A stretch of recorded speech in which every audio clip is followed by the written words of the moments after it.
bafundi.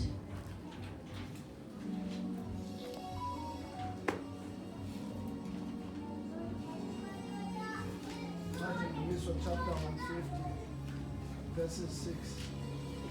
Yonke into ephefumulayo mayimdumise uYehova. Yonke into ephefumulayo mayimdumise uThixo. Yonke into ephefumulayo imdumise uThixo. Eminjena kuyavuka nje enhlizweni yami ukuba sinalo Thixo omeleke ukudunyiswa. Apho sifunda khona siva amazwi athethwa nguDavide. Uthi uDavide yonke into ephefumulayo mayimdumise uThixo. Kayifunde futhi chapter 150 verse 6. Yonke into ephefumulayo mayimdumise uYehova. Yonke into ephefumulayo mayimdumise uJehova. Apho sifunda khona amazwi asuka phaya kwincwadi yeSamuel oqala chapter 17 verse 34. uDavide uthi yonke into mayimdumise uThixo. Uthetha lamazwi ethethiswa kukwamazi uThixo ahamba naye. Elemukela uDavide izinto uJehova azenzileyo ebomini bakhe. Wabuka uJehova, uDavide wabona uJehova esenza izinto ezinkulu. Kwadwana phakathi kwakhe ukuba uJehova lona unguJehova wokudunyiswa. uDavide ebehambe uhambo olude ngoba nxa sijonga izwi likaThixo simbona khona ingumalusi. Ekwaluseni kwakhe simbona khona encedwa nguThixo. Amandla kaJehova uDavide uwabona enhle. Amandla kaNkulunkulu uDavide uwabona enhle. Ubona uJehova emnceda ephandle. Hallelujah. Hallelujah. Ungumalusi phandle uhlangana nezimo. Nxa ehlangana nezimo uDavide ubona uJehova engenelela ezimeni zakhe.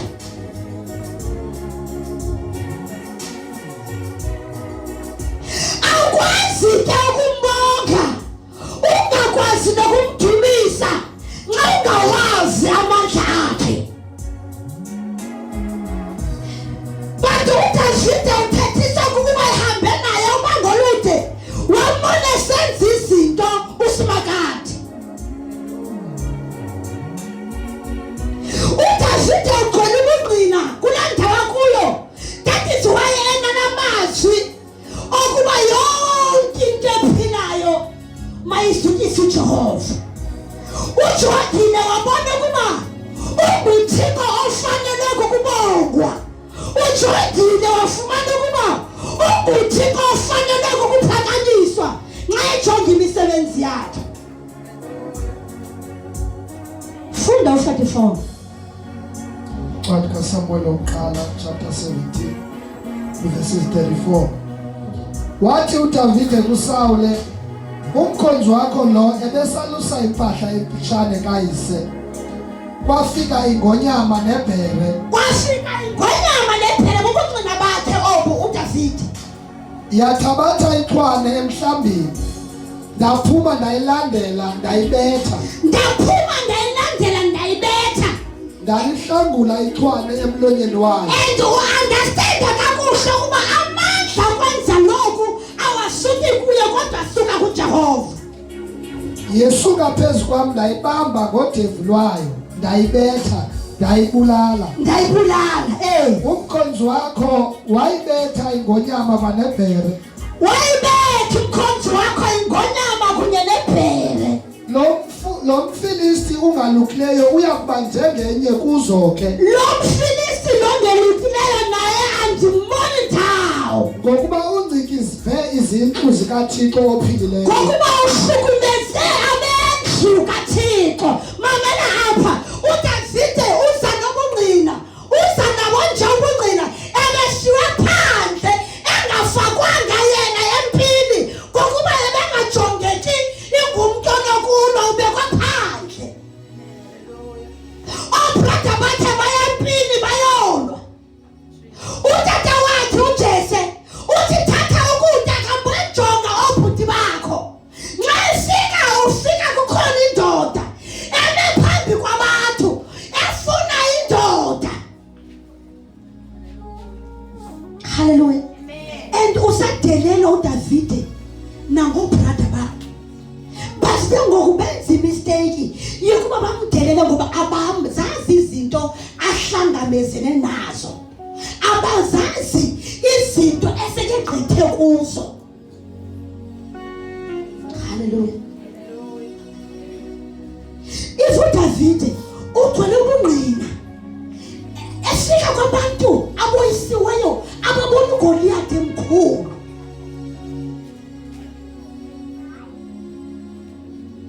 babona uGoliath emkhulu nxa bebona emkhulu nxa bebona uba le nkwenkwana ifuna ukuya ngaphambili bayinikeza impahla zokunxiba ukuba makazikhusele uyathatha uyanxiba uyabona uba ana lena ayiyo type yami ngoba mna ndihamba nentsimbi ehle ezinye izintsimbi uyazikhulula uzibeke emacaleni ngoba bazalana umntu othembele kuThixo akanazo izinto ezimncedayo kodwa amehlo wakhe wajongisa kuye umqalisi nomgqibelelisi wokholo lwakhe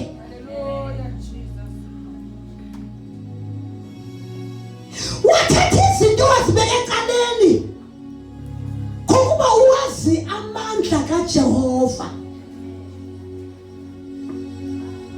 sekesondela uGoliath akamsondeli ngawakhe amandla kodwa umsondela ngamandla awaziyo amandla kaJehova 45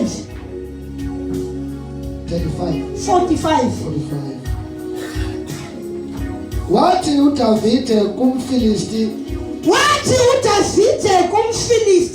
apha seyekiwe ke inkwenkwana ukuba mayihlangane nomfilisti ngoba iziva ngaphakathi ukuba igcwele uThixo ngokuba iziva ngaphakathi ukuba akekho umuntu onokudelela uThixo wakhe ngokuba emazi uThixo namandla akhe uyajongana nomfilisti uyagcwele amandla kaNkulunkulu namandla labekuhlelwa ngayo phandle wena uzakum uneqele uniphathele iqele nentshuthe Nkosi yami nomkhonto ke mna ndiza kuwe egameni likaYehova uza uziphethe zonke uphathele umuntu orongo ngoba mna ndiziphathele igama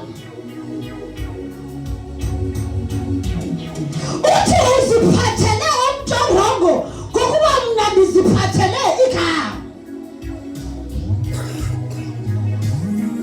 ulithembile ke eligama ulibonele umsebenzela ebazalana awukwazi ukuba umdumise ungamazi awukwazi kumelekile uba ubona amandla akhe ubese ubona ubukhulu bakhe ukwazi ukumdumisa qobeza lapho ngihlala phansi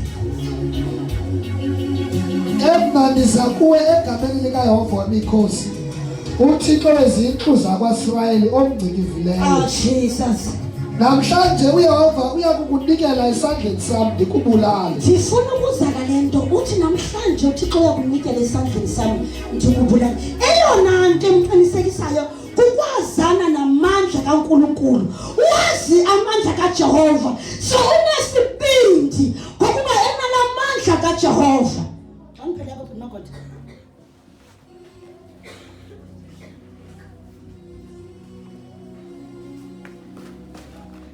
Wazana namandla kaNkulunkulu.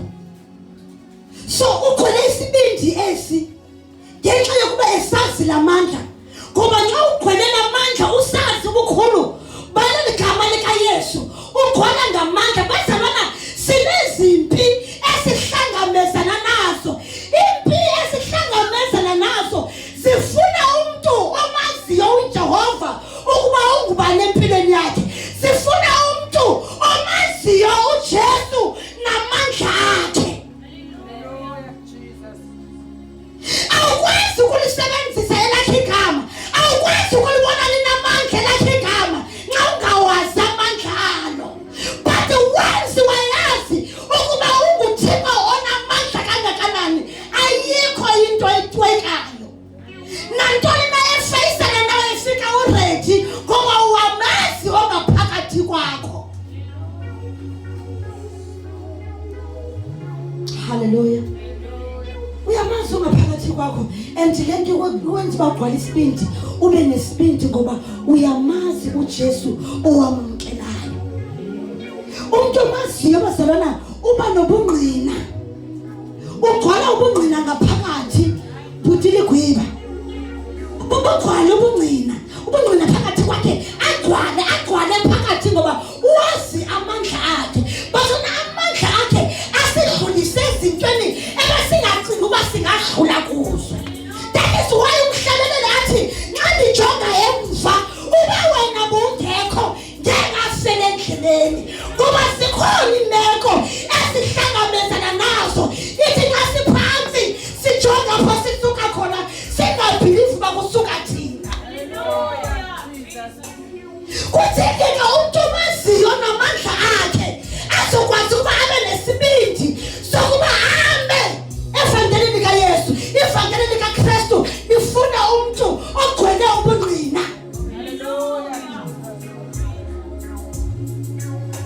Umnikezi uSathane umxelela uba jonga Sathane, ndatsiba lena, this one is nothing. Jonga Sathane, izolo kwenzeke oku, so oku andikuboni. Kudingeka umuntu ogcwele ubungqina ukuze amoyise uSathane. uSathane woyiswa ngobungqina. Awukwazi ube nabo ke ungamazi uJesu namandla akhe. Ungamazi uJesu namandla akhe, into ozayixelela uSathane. Ungamazi uJesu namandla akhe, into nanku uDavida ugcwala ubungqina, ugcwala nokumbonga uJehova ngenxa yokuba esazi amandla akhe, ngenxa yokuba esazi ubukhulu bakhe. Athi mbonge Jehova mphefumulo wami. Bazalwana ukwazi ukuba uthi mbonge uJehova mphefumulo wami nxa umazi uJesu hamba naye. uJesu hamba naye nxa umazi kakuhle, uba nesibindi sokufeyisana nezimo. Akho Goliathi olokwazi uba ngaphambi kwakho ibe uyakunqoba if uyamazi uJesu ohamba naye. Soyiswa silahle ireason ngokuba asimazi, asazi namandla akhe. But if usawazi amandla akhe, ayikho into enokuma ngaphambili kwethu ngokuba likhona igama elingaphezu kwawo wonke amagama. Ezwi likaThixo lithi every knee shall bow. Uthi yonke into ephilayo mayemzukise kayifunde ebhuti 50. Yonke into ephilayo, Nkosi yami, yonke into ephilayo, uthi yonke into ephilayo mayemdumise. Akaboni kukhona into engamelekanga izukise uJehova. Akaboni kukhona into engamelekanga imdumise uJehova namandla akhe ngokuba uyazi ubukhulu bakhe. Yonke into ephefumulayo mayimdumise uYehova. Ephefumulayo enikeze ukuphefumula kuye mayemdumise uJehova. uJehova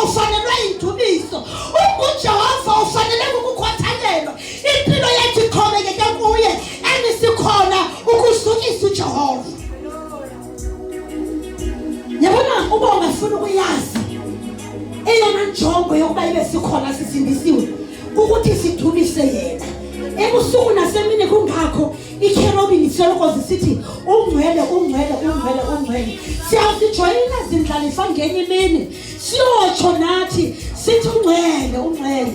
Siyasijoyina ngenye imini siyotsho nathi sithi ungcwele uJehova. Sekungasekho ukukhala, ithi iBhayibhile ukukhala kusafuneki ngaphesheya sesiwelile. Mamela ke akuwelwa nje kodwa kukhona izigaba okumele ke udlule kuzo uzokwazi ukuphakamisa izandla uthi ungcwele uJehova. Kukhona igaba ufuneka udlule kuzo. Ube ulandela nje ungakhathaliseki ukuba imeko ethini. Uthi lapho engiholela khona ngomsa wakhe ndiyamlandela, lapho engiholela khona ndiyamlandela. Ulandela imeko ingavumi uyalandela. Uyabona umuntu olandela yena akalungiseleli ukunyathela. Umuntu olandela yena akajongi imeko. Olandela yena akajongi ukuba isimo sithini kodwa umlandela ezimeni zonke. Xa unyathela ulandela yena awulungisekeli inyawo lakho ukuhamba ngoba kaloku unyathela apho anyathele khona. Mamela ngelinye ixesha uyanyathela apho anyathele khona uhlatywe. Omaziyo omqondastandayo uyaqonda uba nguye lona. Ithi phakathi kwameva enyathele kuba elandela yena abesamile athi lapha ndiholela khona ngomsa wakhe ndiyamlandela. Hayi bazalwane, asisahuyanga ukuba sinyathela phezu kwantoni esilong sisanyathela silandela yena. Kawujonge ukuba usalandela yena. Yabona nxa usamlandela suwanaka amatye akubethayo. uStefani athi esiwa kuye wabona amazulu evulekile. Yabazalwana, nxa unyathela apho unyathela yena akunandaba uba unyathela phezu kwantoni esilongu sazi uba unyathela apho anyathele khona. Ungathi uyanyathela uvuka shu ndivile. Qiniseka qiniseka qiniseka. Olahlekelwa ngumphefumulo wakhe ngenxa yamuze uzuza. Bekashayo ukuba ulahleka umphefumulo wakho ngenxa yakhe. Bekashayo ukuba umphefumulo wakho uva kabuhlungu ngenxa yakhe ukuba uzawuzuza. Lapho engiholela khona ngomsa wakhe ngiyamlandela. Yamlandele uthi ngiyamlandelayo athi nasentluphekweni. Uthi umlandelayo mjumise njalo. Simjulise kwizimo zonke, asijongi situation. Mjumise njalo, mjumise njalo, mjumise njalo sawuhlanga.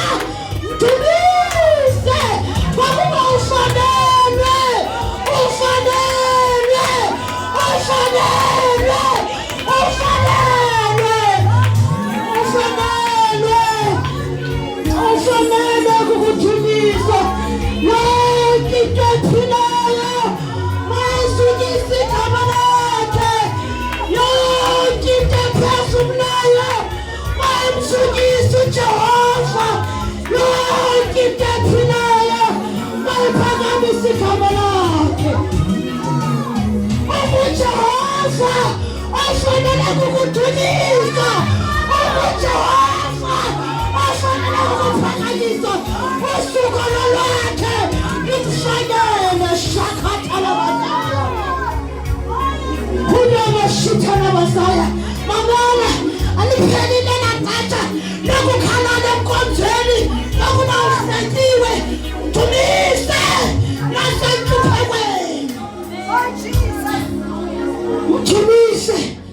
Shila masakata la masaya.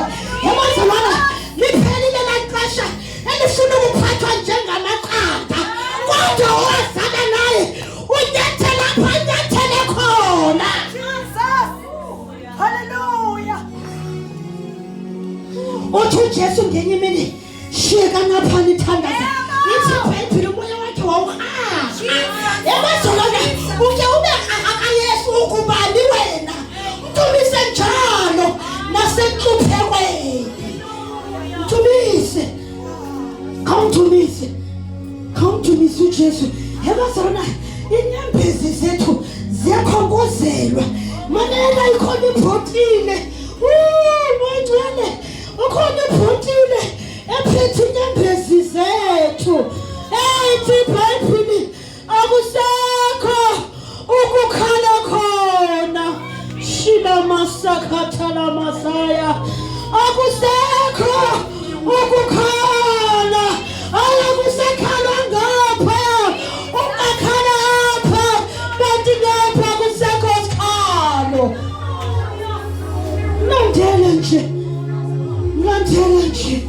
Mlandela angosi yami. Yonke into ephefumulayo mayimsukise uJehova. UNkulunkulu ofanele ukuzukisa udumiso yakhe. Konke okungaphakathi kwami makuzukise igama lakhe. Shilima khathala masaya. Hey, amathumba wami mawadumisa uJehova. Konke okungaphakathi makumdumise. Yonke into yami mayinyakaze makuthathwa ngoNkulunkulu. Makushukume yonke into yakho ngokuba kuthathwa ngosimakade, kuthathwa ngomdala wezinsuku omdala. Yonke into ephefumulayo mayisukise igama lakhe masiphakamele simele ngenyawo zethu. Yonke into ephefumulayo mayimsukise uJehova. Kulamayana la masitha la masaya. Khathaliseke isikhalo esikhalayo. Sukise.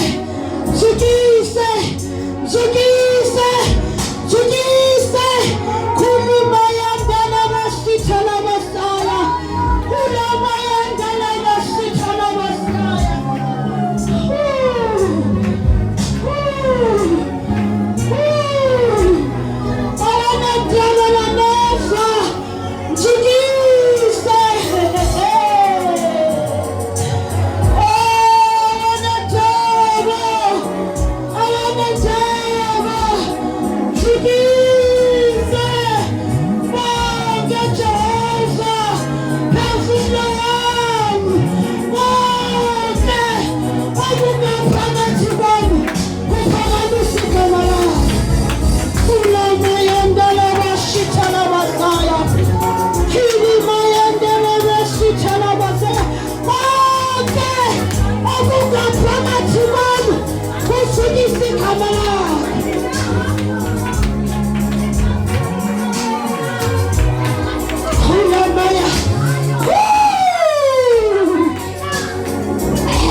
Udinga amandla asuka ezulwini okusasteyina impilo yakho baleke uze ngaphambili. Uma udinga amandla asuka ngasemva ayisustain impilo yakho. Kushakathala masiyalayo kushithikhala masiyaya. Akunandaba sewuhlanywe kangakanani, bathi monke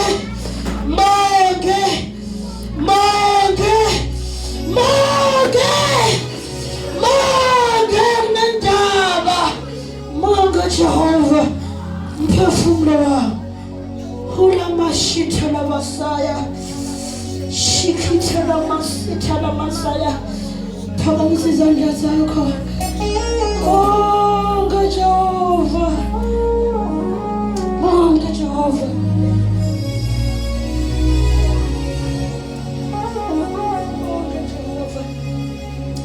Monke Jehova.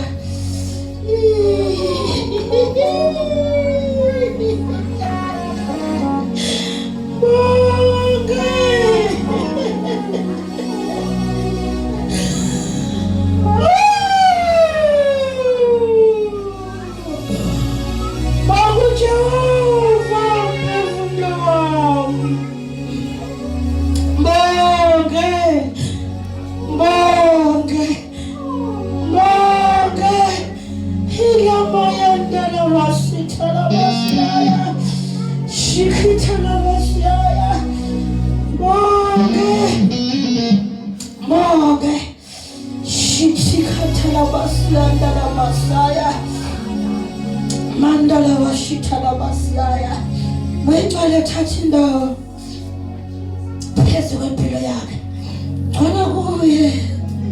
Awugcwala Nkosi. Gcwala Nkulunkulu wami, gcwala phakathi kwakhe. Abesiyasestinga impilo egqameni likaYesu. Nangamandla asuka ezulwini. In the mighty name of Jesus. In the name of Jesus. In the name of Jesus. In the mighty name of Jesus. In the mighty name of Jesus.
gcwala njalo Nkosi yamakhosi, gcwala njalo Nkulunkulu omaphilayo, esoba i-direction shikhatha limoshiyanaya ulimoyeni limisithi kika shikhatha lamosiyaya ulamoyekele mesiyaya obesoba i-direction shibamaya sithi limosiyanaya in the name of Jesus.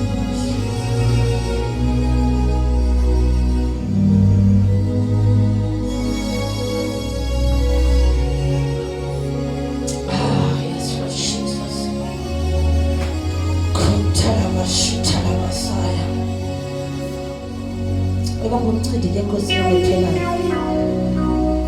ube soncidi impilo yakhe gcwala njalo ebomini bakhe egameni likaYesu waseNazaretha gcwala njalo ke Nkosi yami gcwala njalo mdaba wezinsuku gcwala njalo ndikuye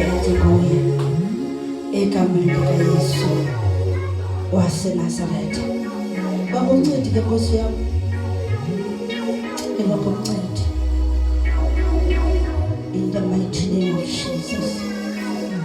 Thethelela ke Nkosi uJesu obe ngumthetheleli wakhe rasha khathala masaya rikhotholo moshandaya rimoshithikila basiya.